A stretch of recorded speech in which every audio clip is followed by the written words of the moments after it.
മുട്ടമുട്ടായി, കോഴിമുട്ടായി, നാടൻ കോഴിമുട്ടായി, മുട്ടമുട്ടായി, മുട്ടായി, മുട്ടായി, കോഴിമുട്ടായി, കോഴിമുട്ടായി, നാടൻ കോഴിമുട്ടായി.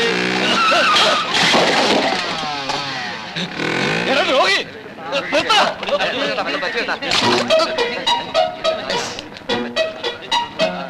കോഴിയല്ല പറന്നു മുട്ടായിരുന്നു. വല്ലതും പറ്റിയോ? പിന്നെ പറ്റാതെ 500 രൂപയുടെ മുട്ടയല്ലേ പൊട്ടിയത്? അതല്ല, ദേഹത്ത് വല്ലതും പറ്റിയോ? ഇല്ല, എനിക്കൊന്നും പറ്റിയില്ല. ഒരാള് ആക്സിഡന്റ് പെട്ട് മരിക്കാൻ പോകുമ്പോ അയാൾ എത്രയും പെട്ടെന്ന് ആശുപത്രിയിൽ എത്തിക്കാൻ ചർച്ച നടത്താൻ വേണ്ടത്. വരും എവിടേക്ക്? ആശുപത്രിയിലേക്ക്. അതിന് മാത്രം ഒന്നുമില്ല. അത് നിങ്ങളെല്ലാം തീരുമാനിക്കേണ്ടത്. നടക്കാനാ പറഞ്ഞത്. വിട്. നിങ്ങൾ ആരാ? Jeep jeep. എനിക്ക് കുഴപ്പമൊന്നുമില്ല. കുഴപ്പമില്ല, നിങ്ങളെല്ലാം ഞാൻ ഈ ആക്സിഡന്റ് ഉണ്ടായാലും എല്ലാവരും രക്ഷിക്കുന്നതാ. ഞാൻ ശങ്കരമംഗൽ ആശുപത്രിയിലോട്ട് പോട്ടെ.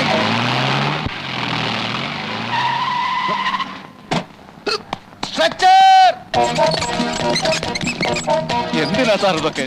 നിങ്ങൾ അധികം സംസാരിക്കരുത്. ഇതൊക്കെ എന്തിനാണെന്ന് എല്ലാ പരിശോധനയും കഴിയുമ്പോൾ മനസ്സിലാവും. സിസ്റ്റർ, രക്തം, കഫം, മലം, മൂത്രം എല്ലാം വിശദമായി പരിശോധിക്കണം. എക്സ്റേ, തലയുടെ, നെഞ്ചിന്റെ, പിന്നെ എല്ലാ സന്ധി ബന്ധങ്ങളുടെയും ഓരോന്നിരിക്കട്ടെ.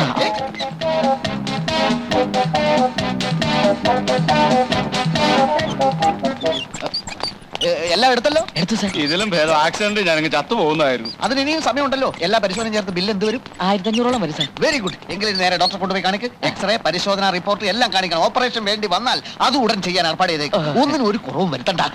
എന്റെ ഭഗവാനെ. ശരി ശരി ശരി. ശ്വാസം വലിച്ചുവിട്ടെ.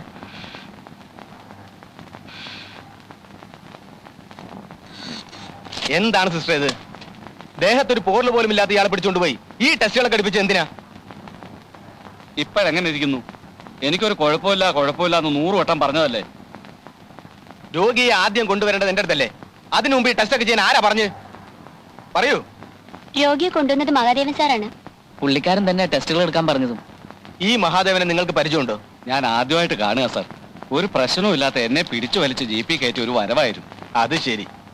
ഈ പറഞ്ഞ മഹാദേവനാണ് ഈ ആശുപത്രിയുടെ ഉടമസ്ഥൻ. മനസ്സിലായോ? മനസ്സിലായി. എന്റെ കാശ് പിടുങ്ങാനുള്ള സൂത്രപ്പണിയായിരുന്നു ഇതൊക്കെ.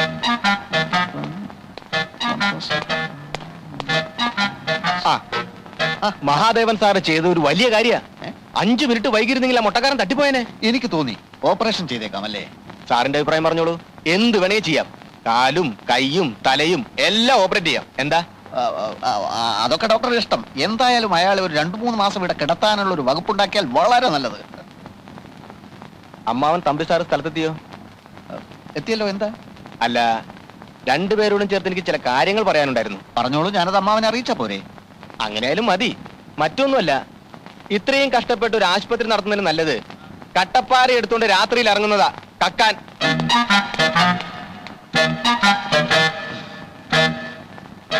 എന്നെ ഇത്രയും നേരം മെനക്കെടുത്തിയാന് 2 എണ്ണം പൊട്ടിച്ചേരണ്ട.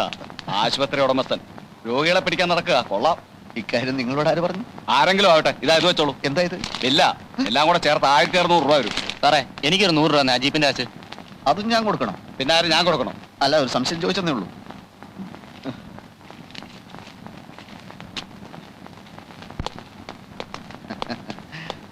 ആ മുട്ടക്കാരൻ രോഗിയോട് ഞാനാണ് ഈ സ്ഥാപനത്തിന്റെ ഉടമസ്ഥൻ എന്ന് ഡോക്ടർ പറഞ്ഞു. അത് മഹാ തെമ്മാടിത്തരമായി പോയി.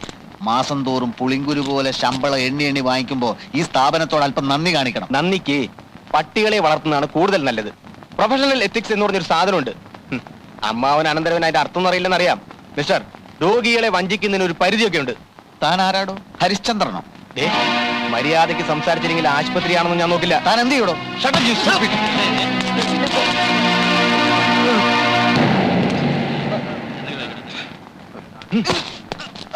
കള്ള പരീക്ഷകൾ.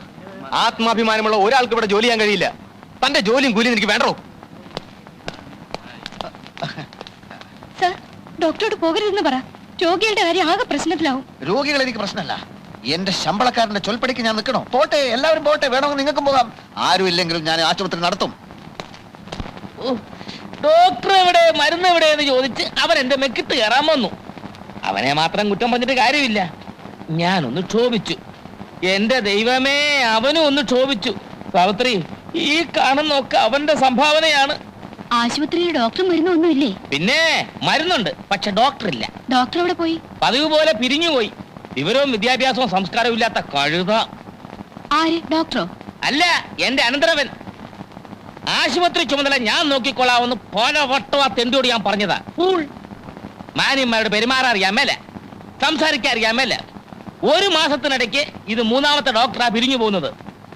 ഇതിങ്ങനെ തുടർന്നാൽ ആ ആശുപത്രി വളപ്പിൽ തന്നെ ഒരു കുഴി കുത്തി എന്നെ അങ്ങോട്ട് മൂടിയാ മതി.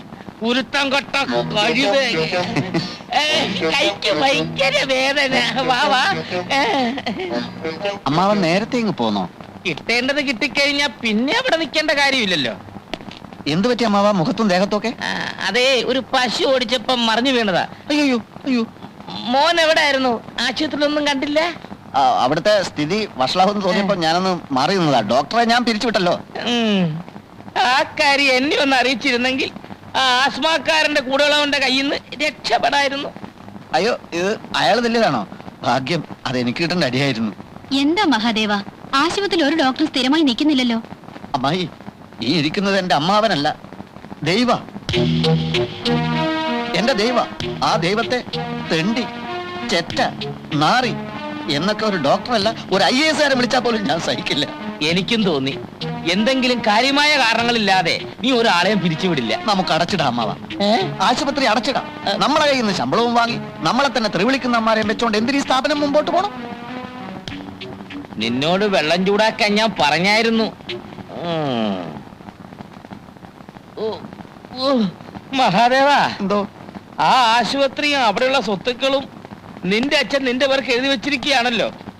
അപ്പൊ നിനക്കത് അടച്ചിടുകയോ തുറന്നിടുകയോ എന്ത് വേണമെങ്കിലും ചെയ്യാം. ഞാൻ നിന്റെ ആരുമല്ലല്ലോ. അച്ഛനും അമ്മയും ചെറുപ്പത്തിലേ നഷ്ടപ്പെട്ടു പോയ നിന്നെ പൊന്നുപോലെ പോറ്റി വളർത്തിയ ഞാൻ നിന്റെ ആരുമല്ലല്ലോ. അമ്മാവ, ആശുപത്രി അടച്ചിടുക എന്ന് പറഞ്ഞാൽ അത് പിന്നീട് ഗംഭീരമായി തുറക്കാൻ വേണ്ടിയാ. അതെപ്പോ? നന്ദിനി ലണ്ടനിൽ നിന്ന് FRCS കഴിഞ്ഞ് വരുമ്പോ, ഞങ്ങളുടെ കല്യാണം കഴിയുമ്പോ, ഭർത്താവിന്റെ ഹോസ്പിറ്റലിൽ FRCS ഭാര്യ ഡോക്ടറായി ഇരിക്കുക എന്നത് തന്നെ 4 ആള് കേൾക്കുമ്പോ ഒരു സുഖല്ലേ? പിന്നെ ആശുപത്രി അടയ്ക്കുന്ന പ്രശ്നമേ ഇല്ല. 24 മണിക്കൂർ ഇതിങ്ങനെ പ്രവർത്തിച്ചുകൊണ്ടേ ഇരിക്കും. അത് നടക്കുവോ? അതെന്താ അമ്മാവ നടക്കാതെ? അതെ, അവക്ക് ഈയിടെയായിട്ട് നിന്നെ കുറിച്ച് അത്ര മതിപ്പില്ല. കത്തിലൊരു സൂചന ഉണ്ടായിരുന്നു. അമ്മാവ, നീ കൊളരാത്തവനാണ്, തെണ്ടിയാണ്, കഴുതയാണ്, പിടിപ്പില്ലാത്തവനാണ്, ഒജ്ഞാനനാണ് എന്നൊക്കെ ആരോ അവളെ എഴുതി അറിയിച്ചിരിക്കുന്നു. ആരത്? അമ്മായി ആയിരിക്കോ? അയ്യേ, ഛേ, അവക്കെന്താ എന്റെ കാര്യം? നിന്നെ കണ്ണു കീറി കണ്ടുകൂടാത്ത ആരോ ഒരാൾ. ആരായിരിക്കും അമ്മാവ അത്? അതല്ലേ എനിക്കും അത്ഭുതം. കാര്യം അവൾ എന്റെ മോളാണെങ്കിലും ലണ്ടനിലൊക്കെ പഠിച്ചു വരുന്ന പെണ്ണോട് നമുക്ക് വല്ലതും നിർബന്ധിക്കാൻ പറ്റുമോ? എനിക്കാണെങ്കിൽ 24 മണിക്കൂർ ഒറ്റ പ്രാർത്ഥനയേ ഉള്ളൂ, നീ തന്നെ അവളെ കെട്ടണേ, നീ തന്നെ അവളെ കെട്ടണേ എന്ന്. അതിനിടയ്ക്കല്ലേ നിനക്കെതിരായിട്ടുള്ള ഈ ഊമക്കത്തുകളുടെ പ്രവാഹം.